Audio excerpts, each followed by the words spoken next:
Hey everybody, just got done taking the audit portion of the CPA exam this morning.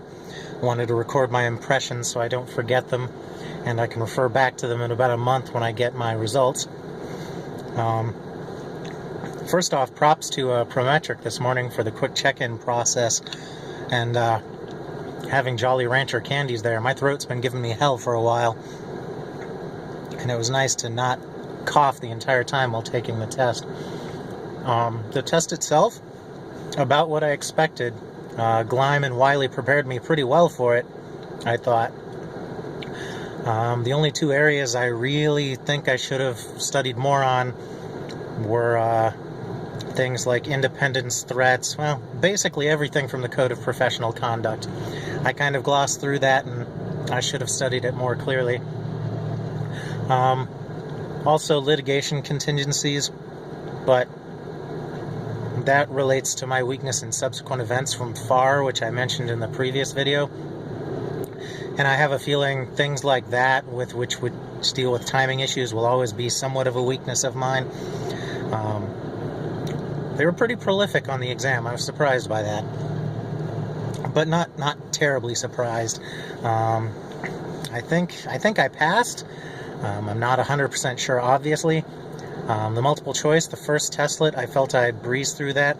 A couple tricky ones, no problems. Second testlet was definitely harder.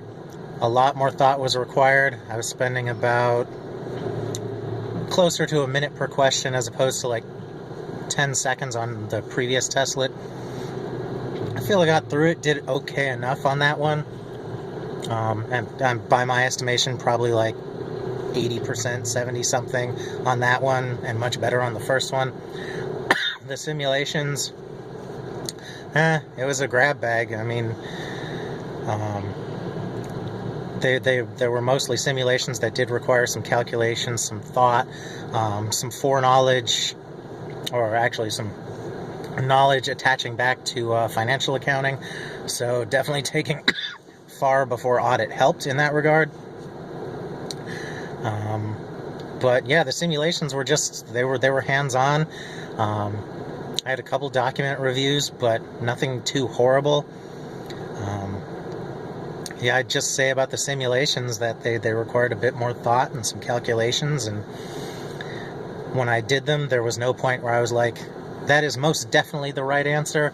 I felt, okay, I can support my conclusions. I think I got to the right answer, which is often how I feel in audit anyways. So I guess the sum total of this is, it was okay. I wouldn't call it fun, and I hope I passed, and I'll find out in a month.